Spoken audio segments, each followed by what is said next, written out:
And Sunday is Father's Day. Yesterday we began our conversations on fathers. Yesterday we had Dr. Kama in studio, the head of cardiology at the Kolebu Teaching Hospital, giving us our men some tidbits, on some health tidbits, very important health tidbits. And I hope that you do remember to do that check, that thorough check as a man.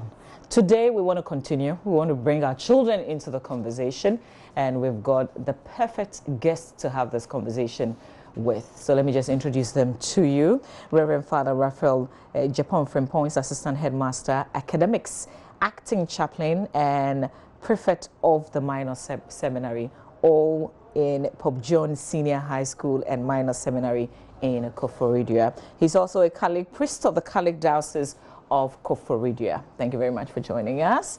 And I also have the Director, Children Ministry, Church of Pentecost, Apostle Fred Tiako. Good morning to you as well. Welcome to this conversation. And you all look after children in one way or the other. And I guess Sunday is Father's Day. It is men such as you that we celebrate on our show this morning, because you look after so many children. And so we thank you for what you do. Thank you. Yeah. Let me start off with what a father's role is. Let's identify the father's role first of all. I'll start with you, Mr. Tiako. Well, good morning to viewers. Happy to be here. The fact is, fathers are the band of the home. That's why we call them husband. Some say it's the band of the house. And therefore, by God's own design, the father is the head of the home. He is more or less, in business terms, the CEO. He is the commander-in-chief. He ensures that the home becomes a home and not a house. And he provides major needs for the home. Is this on paper or this is practical? Real? Okay. And this role hasn't changed? It doesn't change. Okay. From beginning. Interesting. Yeah. Father Raphael, I have to ask you from where you sit, Yes. what the father's role should be. Good morning to your listeners. Just as Apostle Fred said, it's a divine mandate that God gave to man at the dawn of creation. In Genesis 1:26-28 and Genesis 2:18-24, where God initiated marriage, he mandated man to procreate and to take care of the earth. So it is a divine duty for man to take care of his or his children. Okay. And let me ask again, has this role over the period, has this role changed, or this role is still same? Over the period, there have been attempts under the disguise of human rights, the disguise of gender equality. So there have been attempts to serve this divine mandate given by God to man. God gave that role to man, and woman was to complement this role man is to perform on earth. Okay. Okay. All right. The today's father, is the today's father, Apostle Tiako, is the today's father what you described earlier?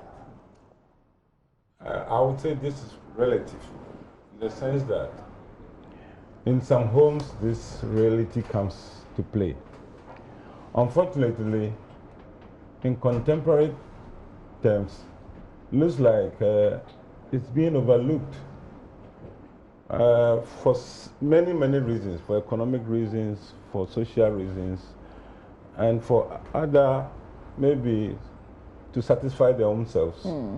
Fathers rather delegate their responsibilities to others, say mothers, say schools, say the church, and they sit in the background. But in real terms, just like Father has said, in biblical perspective, it is the father who needs to take the lead. Okay. Then others will follow.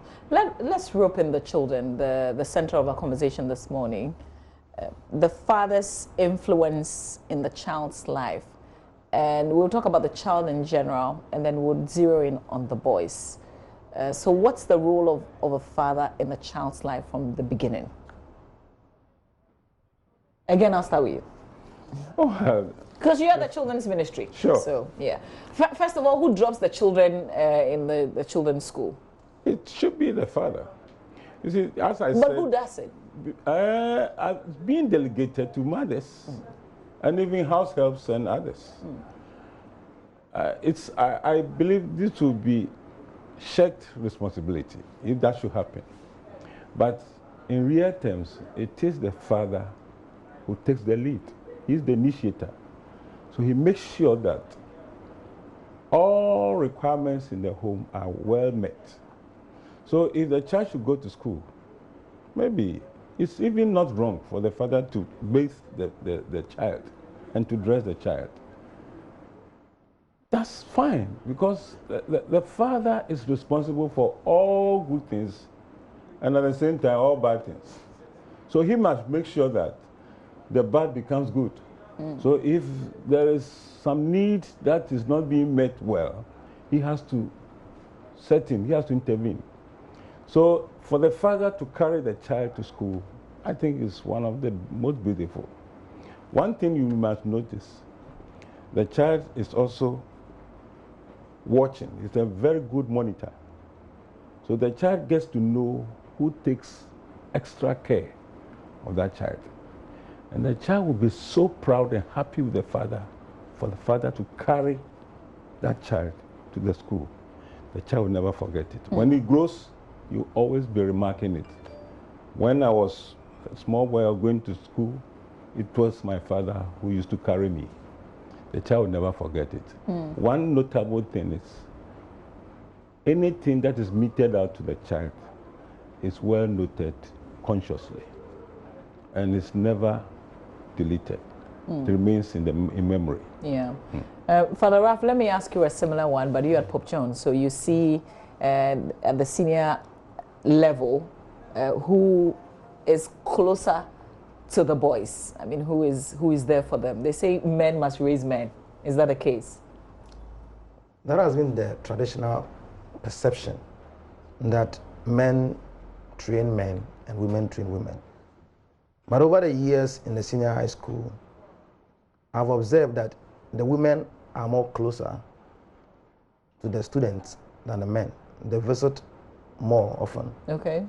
Even when it comes to admission and other things, you see the women coming around, doing all that they can that their children get admission, that their children are comfortable also in the school.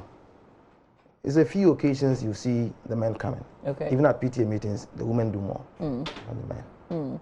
What's the, and we're talking about the role of the father in raising the child, so put that into perspective for us. Yes, to add to what Apostle Fred said, as I said earlier, it's a divine mandate. As a head of the house, you know, more often than not, men quote that wife be submissive to your husbands, from Ephesians 5:21 to 28. But it continues that the husband should also love the wife, take care of the home, just as Christ takes care of the church, his body. And St. Paul says it's a mystery, a significant mystery.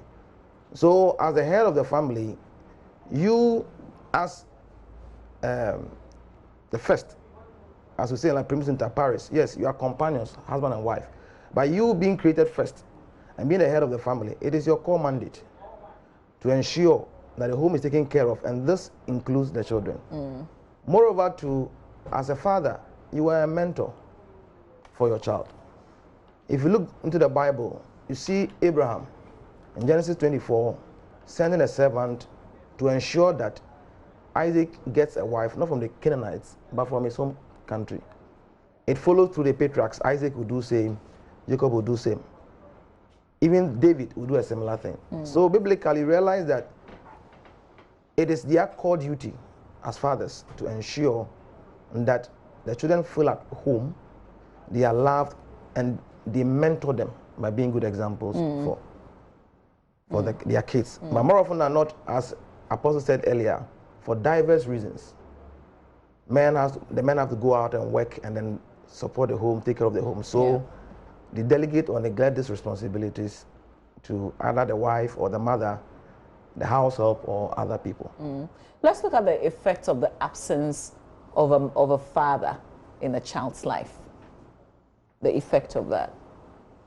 Well, and let's relate it to what is happening today with your experience where you are. The effects is not pleasant. Where the father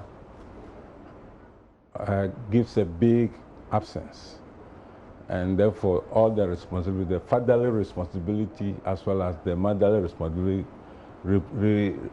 remains on just one person, the mother. You really, really see clearly that the absence of the father is very conspicuous. It's very clear. You see, where discipline needs to be maintained in the home, it is the father who initiates that. And at the same time, God is so wonderful, God.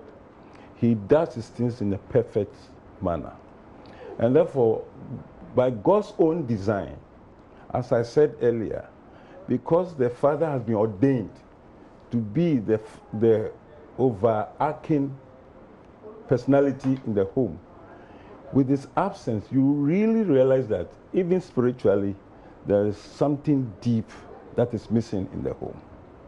And therefore, it is always important for the presence of the father to be felt at all times. Most of the time, when the father is away, it's very evident. You see that this home is absent of a very significant personality. And whenever he comes or he is present, you really feel the presence. It is God ordained. It is just blessed by God. So why don't the men make themselves a lot more available, Father Rav? What's the challenge? You see, the unfortunate thing is that, like our custom says, to be a man is not easy. So the man, in his effort to take care of the home, to provide for the home, more often than not, will be absent. But as Apostle rightly said, it is a divine mandate. And when the man is not present to perform that duty, it affects the home. I'll just give a few examples. If you read Job chapter 1, Job was in the house of God, performing his religious duty. And the children were somewhere else. He left them on their own. So when the devil wanted to strike, he struck through them. If you read again in 2 Samuel chapter 13, although King David was in the house, he didn't know what was happening behind him. So his own children, his son, Ammon, will rape the daughter, Tamar. And that led to Absalom revolting against the father. If David had been very critical and then also worked assiduously as a father, he would have sensed that Ammon had some feeling towards the sister. And as a father, he would have checked that. If you come to the New Testament, although Joseph was not the real father, but the foster father of our Lord Jesus Christ, in Luke chapter 2, 21 to 51, we are told that he, together with the mother,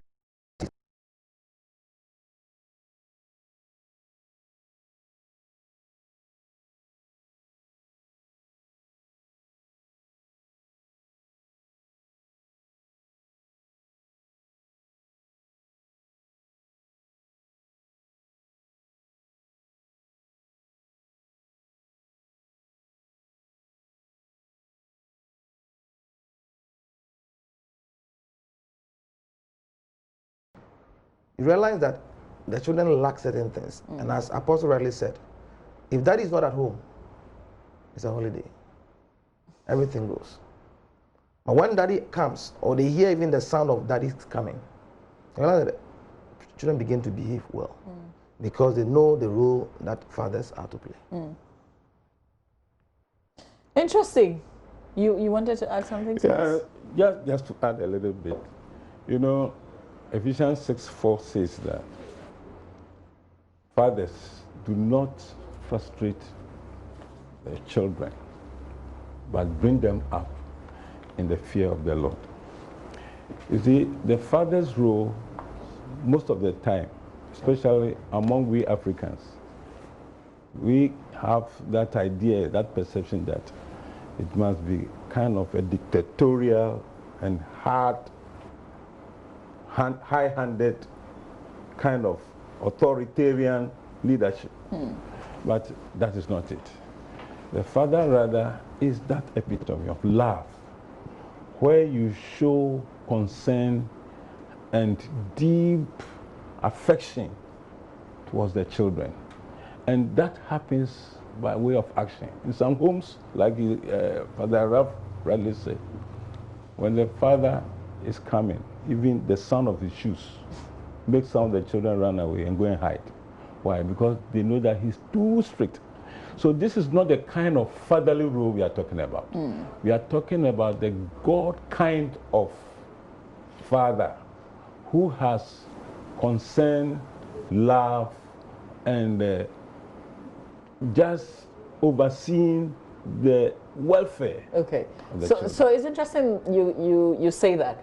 If you're raising a boy, if you're raising a boy child, don't you need that kind of daddy's coming attitude? Well, practically, it does not pay off.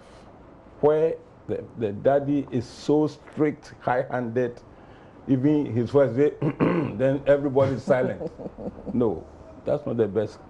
You see, God is the father of all.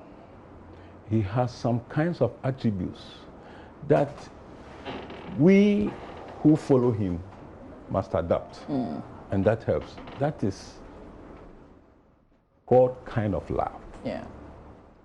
Passionate love, where action is followed by concern and love.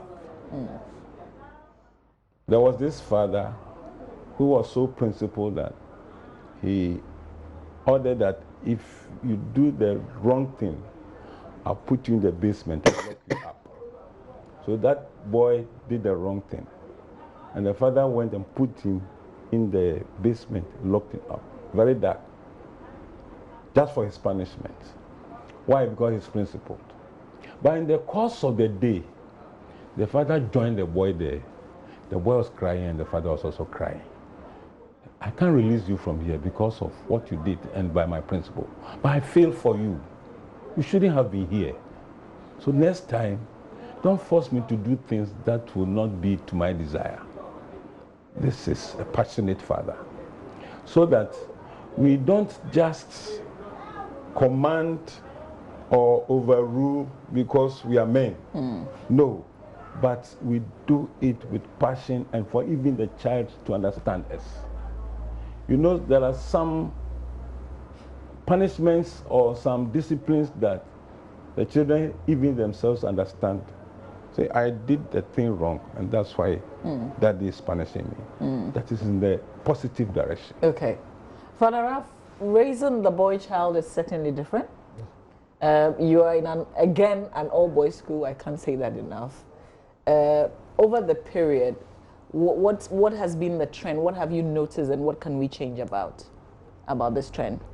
Yes, over the period, I've realized that most of the boys, some of them, not all of them, live double standards.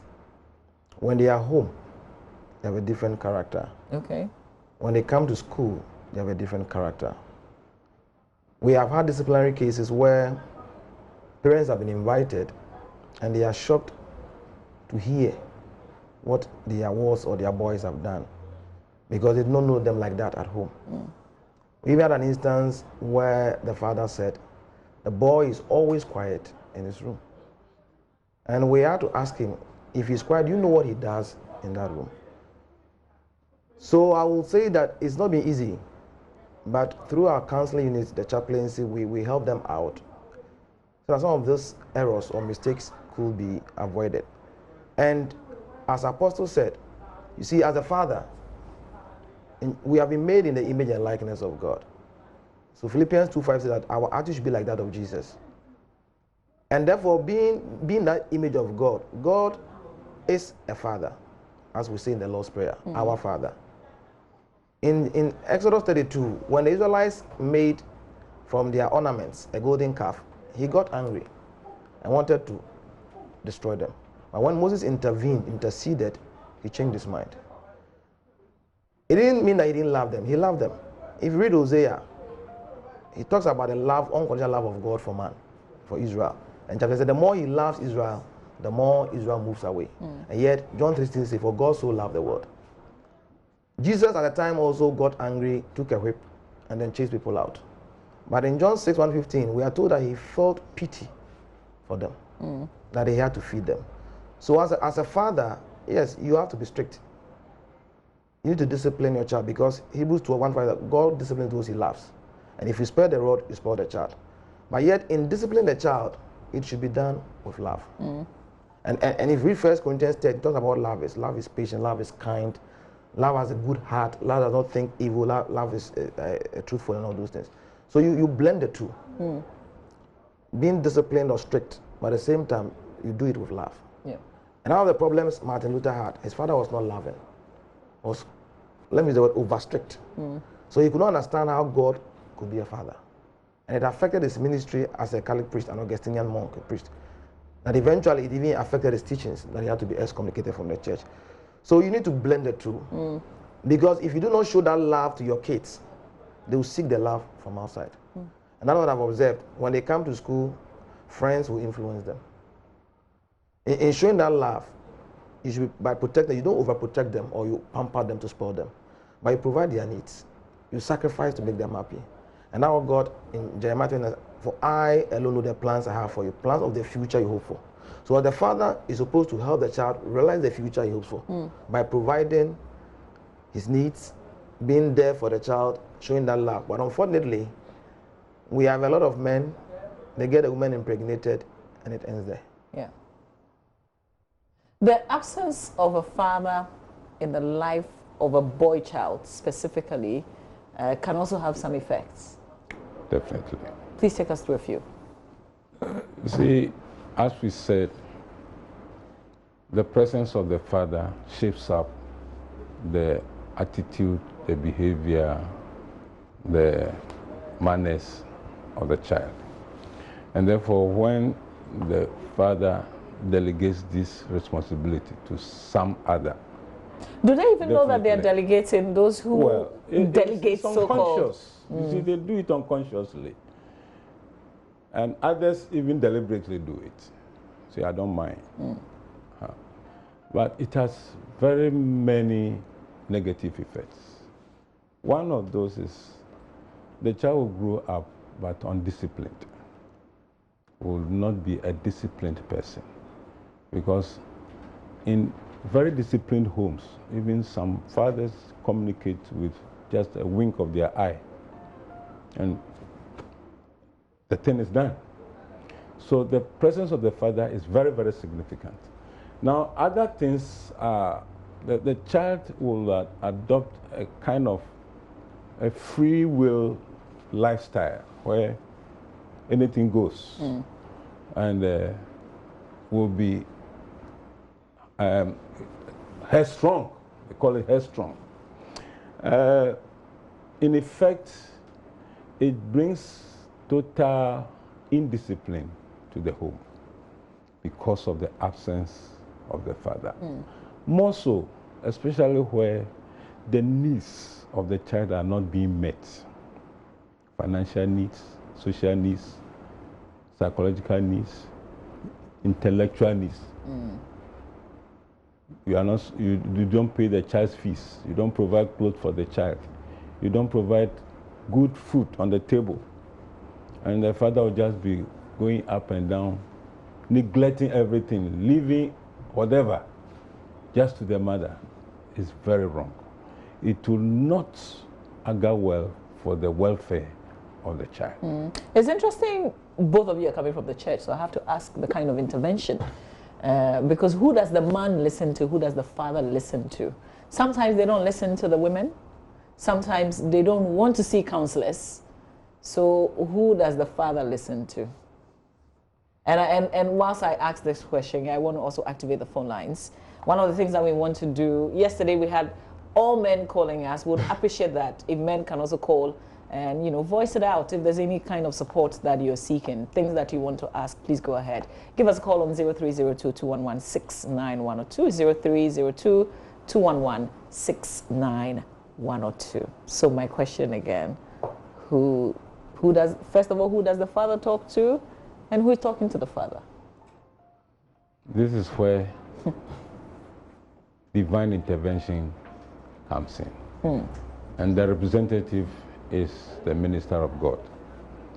And therefore, where the father would belong to a church, a good church, of course, the father will be discipled in a way that he will get to realize his responsibilities. It means that the church is more or less a source of knowledge, a source of good experience for the father.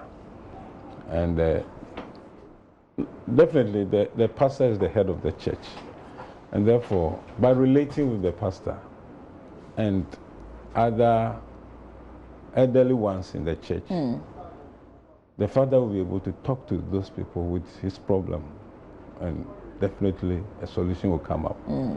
In the same vein, it is the church's duty to address fathers very well. I pray that this Father's Day, in most of our churches, let us talk to the fathers, that they must not shirk their responsibilities. They must behave as God-ordained fathers for the betterment of the home. Father Raf, Yes, who talks to the father? Who is talking? Who is the father talking to? yes, to add to what Apostle said earlier, you know, marriage begins with the family. And when marriage is being contracted, there's always somebody who stands behind the couple to be. When you have a spiritual father. In the Catholic Church, we have somebody we call a godfather. So you could use the godfather to talk to the father in here. And also, the churches should organize formation programs whereby men are told about their responsibilities. And during counseling before marriage, the would-be couple should be formed very well. More often than not, they are concerned about the D-Day, what will happen. But the spiritual aspect of the counseling is neglected. If these things are done and the man knows his responsibilities, it will help him in carrying out this duty. And again, I would want to plead with our ladies. St. Paul, in admonishing the Corinthians in 1 Corinthians 7, said that marry a believer. It's not a church goer, one who fears the Lord. And if the person fears the Lord, he will train that child in that fear of the Lord. He will exhibit that godly character in the child. Because I said earlier, fathers are mentors. And so if a father is a bad father, it's not a good example, the child will copy. And it has a long-lasting effect on the child. Let's go to the phone lines. Pastor Ebenezer Anan is calling from Abra Dunkwa. Good morning to you, sir. Thanks for calling. Let's hear you. Yeah, good morning. How are you guys doing? Oh, we're very well. Thank you for asking. Oh, okay. I would like to contribute to your program. Please do. Okay, I think a father's role most often have been coming under certain sandbag. Sorry for the word sandbag, because of the current economic and other social challenges. Every father will, of course, would like to fit himself into a good position as a father, but we are living in a world that there are lots of challenges and competition. Most often, wives or mothers won't just allow fathers to play their roles. A woman will want to play double role as a father and also as a mother, which most often brings chaos or confusion. So most fathers feel be marginalized or something like because of the struggle, everyone is supposed to do this and that. So sometimes they just drive the men away or push them out of their office, if I may put it, because a man may not earning that much, but he's trying to do what he can, and this wife or lady will not just allow him be, because maybe she's earning more than the guy. She also wants to play the role of the man. So most often, it's not like fathers are not working or caring, but there are some women or some wives who just won't let them play their role. Because maybe she's putting more stuff on table and the man is not. So some way, somehow, if he's not got here, he will just back out. Okay. And that's when the problem comes in. Okay. All right. So he will feel ashamed or something that she always complains in front of the kids, calling me. And through all these things, there's always not a good chance for the men to play their good roles in the family. So that also can be a factor. Okay. Hello? Okay. Thank you very much. I think it's very important, the angle that you bring to the conversation, and we will spend a bit of time on that. But you can give us a call on 0302 211 6912. 0302 211 6912. Suleimana is joining us. Good morning, Suleimana. Okay. Oh, you're not calling from Baku? Yes, I'm calling from Bukuru. Okay, great. Let's hear you. In fact, I am working in Bukuru. My wife and kids are in Bolga. I find it difficult taking control over the boy. I have 5 kids, but the boy is the most troublesome one among them. Anytime I'm away, the boy doesn't obey the mother. I don't know how I will go by it. Okay. How old is the boy? He's 12 years old. Okay. All right. Okay. All right, Suleimana, my guest will address that. Thank you very much for calling and sharing. Maybe we should talk about that now, and then we can talk about the earlier point on the competition. He has a 12-year-old. He's usually away, and it's difficult. One good dose for this kind of issue is spending quality time with the child. Okay. You know, he's an absentee father. So anytime he would happen to be with the family, he must let his presence be very well felt within the family. How does he do that? Yes. Have time with them. Go and eat with the child. Bring the child to you. You sit down together, we eat. You can go and sleep with the child. Have time to play with the child. You can do some indoor games with the child, or even go around playing football together. Just to let the child see your value or sense your love towards that child. Yeah. So much time must be spent together with the child. Okay. The time you be leaving, say, oh, Daddy, you are leaving us. Oh, when are you coming back again? It means that the child is going to miss you. And the child felt the full presence of the father. Okay. That heals a lot. Okay. So I hear you say you may not have enough time, but whatever time that you spend, definitely, make it quality. Certainly. Okay. That's it. Palaraf, any additions? Yes, it is not a number of days that you spend with the child, but as you said, the quality, the time spent together. Be there for the child when you have the opportunity. So that as the only boy among the 5 kids, the boy could open up to you. Again, pray with the child. Walk with the child in the Christian faith. I don't know whether he is a Christian, but if he's not a Christian or a Muslim or a believer, walk that child in that faith that you profess. That also make the child learn godly values and then be submissive. Yes, as I said, Jesus was not the real son of Joseph, but because both parents were there in the presentation in the temple in Luke 2:22, and then when he got lost in Luke 2:41 onwards, both parents went. So although you are working to take care of the home, I'm not sure he works on weekends. If it's not, unfortunately for him, all the 2 places he's talking about, where he is and then Boliga, are all up north. So he could easily, if not every weekend, every fortnight, come home, be there for the children, especially the boy child. Okay. So the boy could open up to him. The boy might be going through maybe some psychological or other issue that maybe he thinks that the mother could not address it. You know, our morphology as men is different from women. And our physiology, the way our body is, the way our body functions is different from that of women. So if he's there for the boy, he will get to know the boy well. And okay. All right. Alex Bonnie is joining us from Winneba. Good morning, Alex. Thank you for holding. Or we lost you. I apologize for that. Please give us a call back, 0302-211-69102. Now let's talk about the earlier contribution, which is the fact that sometimes some women simply don't allow men to be the fathers in the home. You know, I have different view about this. Okay. In the sense that nobody would like to carry an unusual load. I mean, not even a woman who is earning a lot more than the man. You see, the responsibility is huge. So for the woman to just tell the man, stay away, I'll do everything, it's normally not practical. They will usually not say it. Yes, I think the woman is the one who is paying for everything, and when a child comes, they're giving them openly. The child will naturally know that it is mommy who is giving me. It is because the father is absent. So she must supply that absence.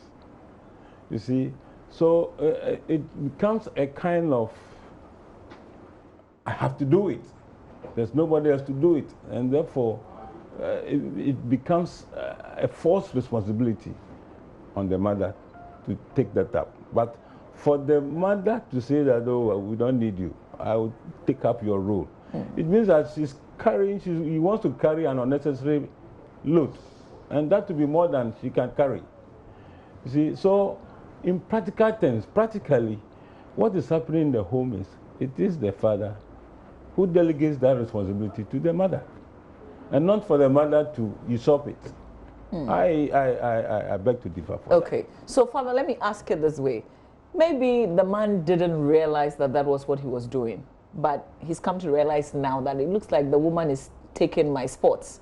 I may not earn as much as she does, but she's doing everything that I'm supposed to be doing as a man. I can do it. I want her to leave it for me. How do you begin to correct that? You see, problem shared is half solved. And you identifying a lapse or an issue or a problem at hand, and then discuss, not talking about it, helps.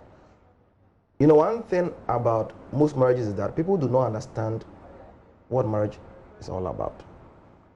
At the dawn of creation, when God created, in Genesis 2:8, it is not good for the man to be alone. Let's make a helpmate. So the woman is to complement, it's a partner, a companion. That is why theologians will say that the woman was formed from the rib bone, side by side. Although you, the man, you are created first among equals. Even the class is a class prefect, and the team is a captain. But you complement each other. You may be the captain of a team, but you can't play it alone.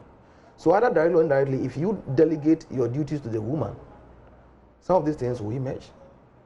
And then moreover, some women, we hear, give the impression to their children that the father is seen as the kakai of the house, the disciplinarian. He doesn't love them, and they are always there for them.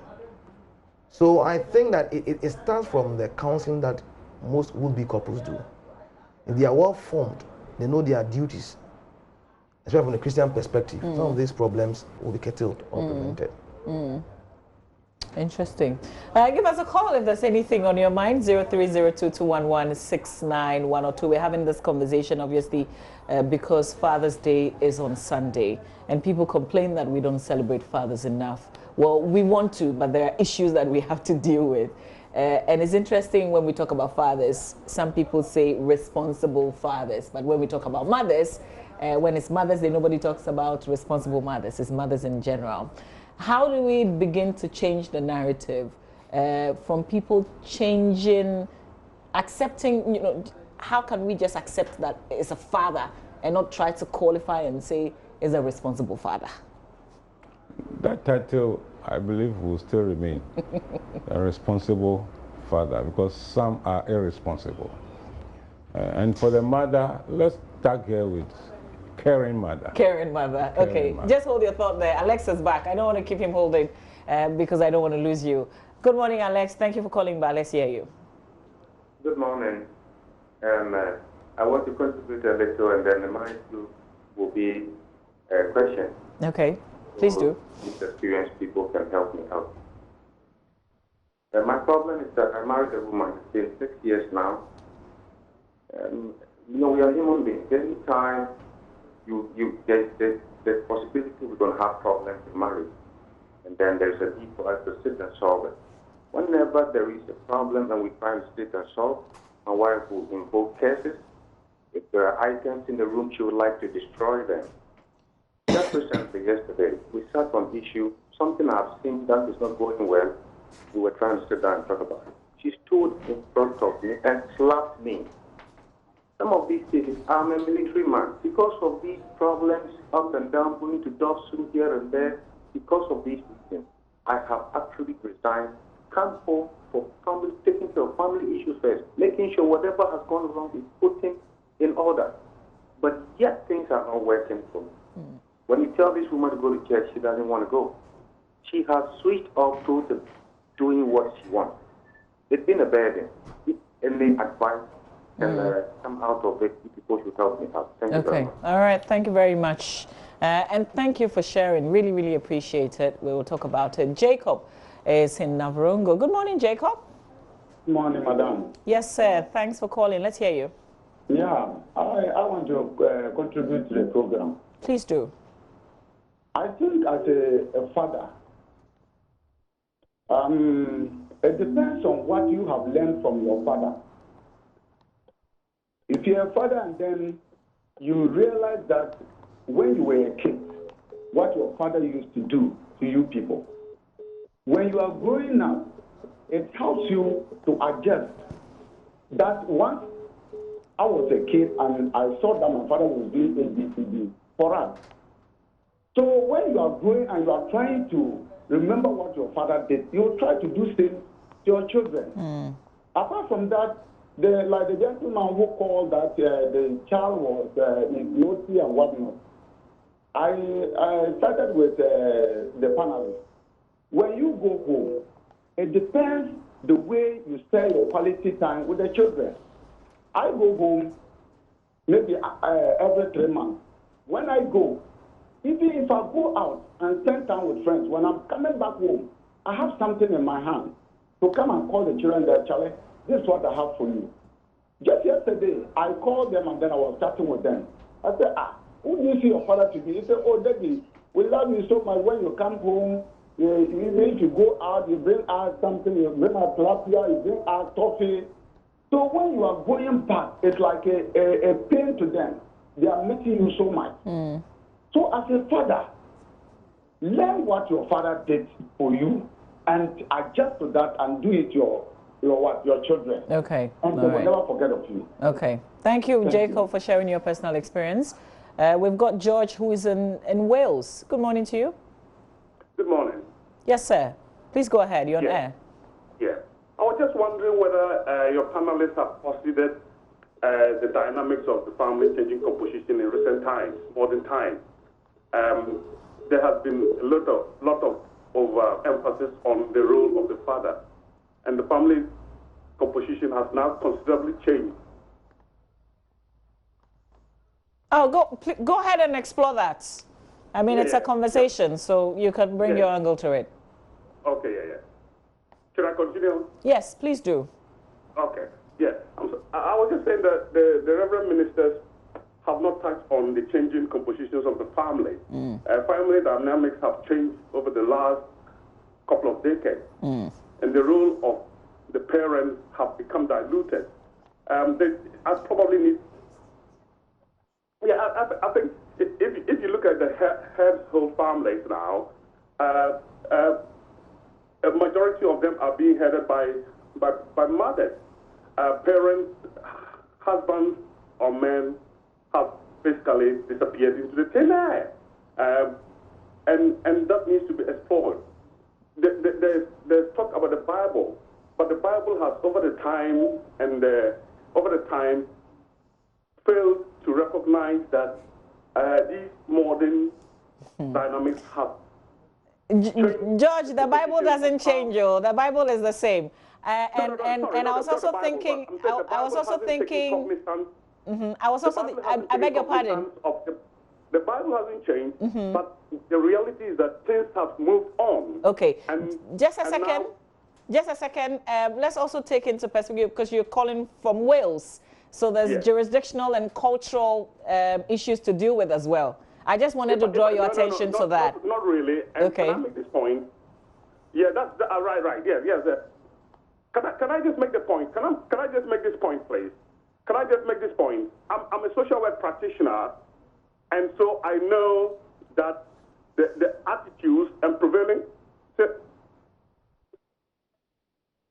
Hello, George. Yeah. Please finish the point for us. You are still on air. Yeah, that's fine. That's fine. But I must also add that I've just said that I'm a social work practitioner, so I work in the social system. So I know the attitudes and prevalences are generally across board. You know, we have adult males here who think they're head of the family. You know, but when the Bible, when we're concentrating so much on the Bible without looking at, we're concentrating too much on the Bible without looking at the realities on the ground, then we miss the issue. Okay. All right. Discipline is not just about fathers disciplining children. Mothers have a central role to play there. Okay. All right. Thank you very much, George. Your point is well made. And I think we're getting the end. But when you call us, please send down the volume on a television set so we don't get feedback. My last caller, Ben, is in Tempany. Good morning to you. Ben? Good morning. Yes, sir. Thank you for holding. Thank you, too. My point is about the father's role. I have a daughter, 14-year-old, who is in JHS1. Yes, the mother doesn't allow her to come to me. So if I'm a father and I'm playing my role, how can I do that effectively if the mother is preventing the child from coming to me, unless otherwise, anytime that she takes away to go and bring school fees? Okay, a few questions I want to ask. This means that you're no longer with the mother and the child is with the mother? Yes, please. Yes, okay, please. All right. Do you live in the same area?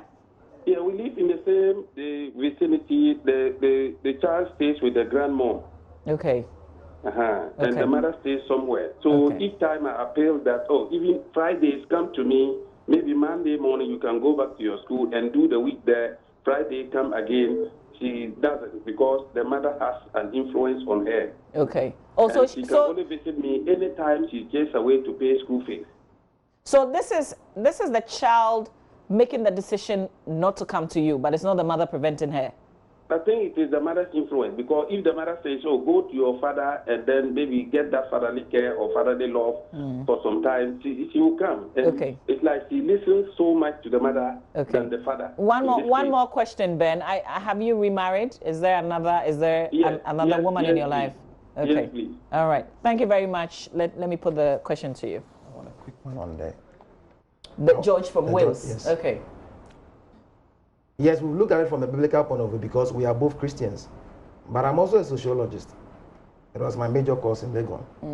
And as sociologists, we are told that the first agents of socialization is the family. And even the church, the domestic church, is the family. What Apostle and myself we are saying is that it is a collective effort, both the man and the woman.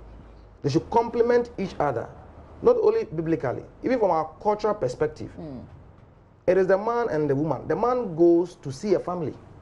He does the knocking rights, he does the engagement, does the marriage. But after doing all these things, you don't just neglect your fatherly responsibility. We are not saying some men are not working. They are doing very well. But what we are saying is that there's more room for improvement.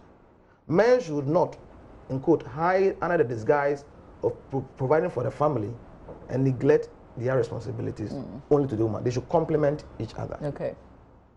Apostle? I would like to combine that of the Winneba guy, Alex. Alex, yes. I was actually hoping that you would leave a phone number, the two of you, because somehow I want Alex to talk to you privately. I would love that. Yeah. And then the timpani guy. Yeah.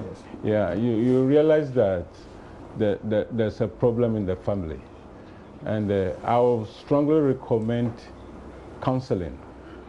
So, Alex, try and get a Christian counselor. But this is a woman who would not even agree to go to church. So there's a big problem if he is there. going to church, he should go and talk to his pastor.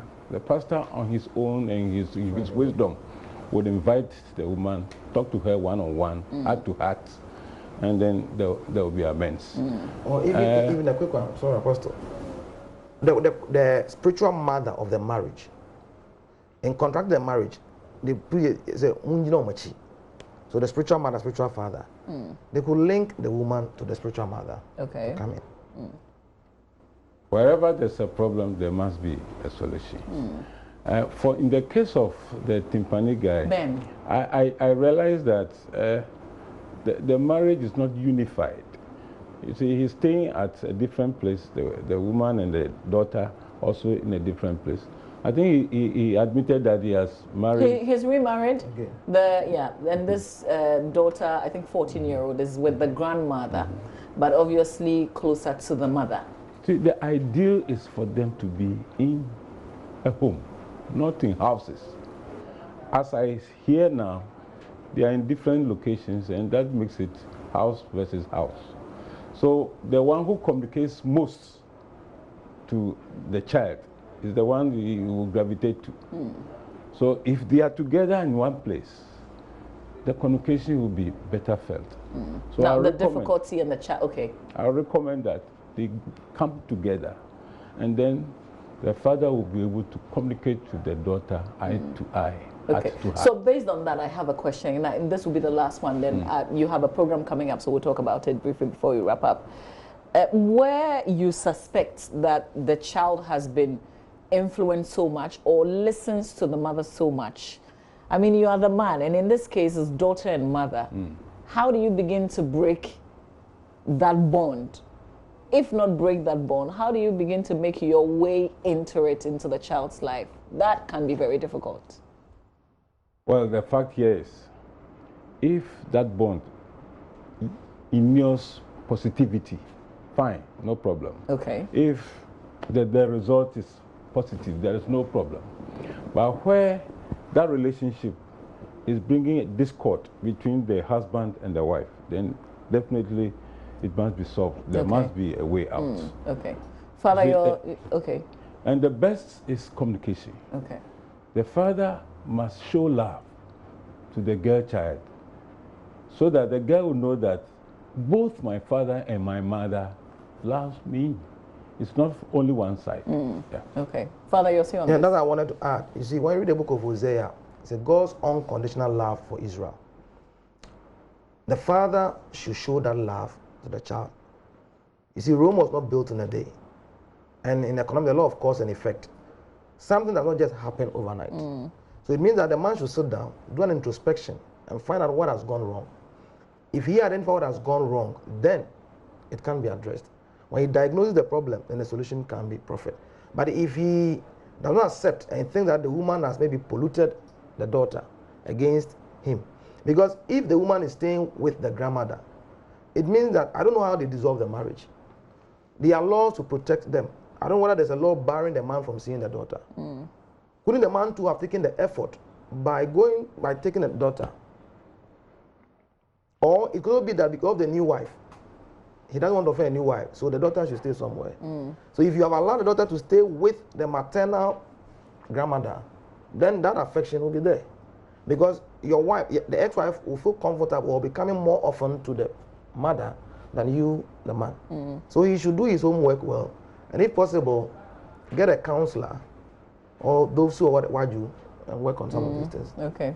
Or you can just simply begin by visiting more. Yes. Okay. More visits. Yeah. Apostle, let's hear about your program. You have something coming up. Tell us about it. Well, this is interesting. In these days and times, like all that we've discussed about, we realize that the child is the focus. And there's a big need, a big vacuum created for the child, and that is protective care. The child's needs are not being met, and therefore all over the place we have hungry children, sick children, children deprived of education, and so many of such cases. Children being raped, going through a whole lot of deprivation and abuses. So HERS have come together. We have a mentoring training center in South Africa, Petra Institute, who are collaborating with Church of Pentecost for us to bring on board all practitioners in children ministry, especially in the Christian field, and even on the government and the social arena. We want to come together, put our heads together, and think about the child and find the best antidote for their protective needs. And therefore, we are holding a conference on 24th to 27 July at our conference center, Pentecost Convention Center. The famous one. Well, thank you for that. The theme is protective care of the child, our mandate to possess the nations. In fact, speakers from Africa and even beyond will be coming to speak on this matter. They are experts on the subjects, and we want to invite all interested parties, whether organization or individual, to come. The earlier you register, the better for you. All right. Well, thank you. How do they register? Is there a number to call, or is there a website or something you want to share? They should like our page on Facebook. All right. Church of Pentecost Children Ministry. And then they'll do the registration there. All right. All right. Thank you very much for sharing. You can call 020-819-4707. Is there a number you want to share with Alex? And I think that otherwise, Alex, you called us from Winneba. Please call the number again, 0302-211-69102 when we wrap up this segment, so we can speak to you off air. Alex, you join us from Winneba. We would like to talk to you further. Please call the number that you dialed when we wrap up this segment. Father, Pope John, you've qualified into the National Science and Maths Quiz. But unfortunately for you, and I have to say unfortunately because St. Peter, they won last year. Yeah, but we beat them at the regional contest last year. And they won a national one. So this year, they are our brothers. The Saints versus the Pope. You have to endure a lot more of them. Because when we return, we will host Old Boys of St. Peter Senior High School, winners of the National Science Maths Quiz 2018, and losing finalists at Disadel College, where it's all about the National Science Maths Quiz. So stay with us here on the AM show.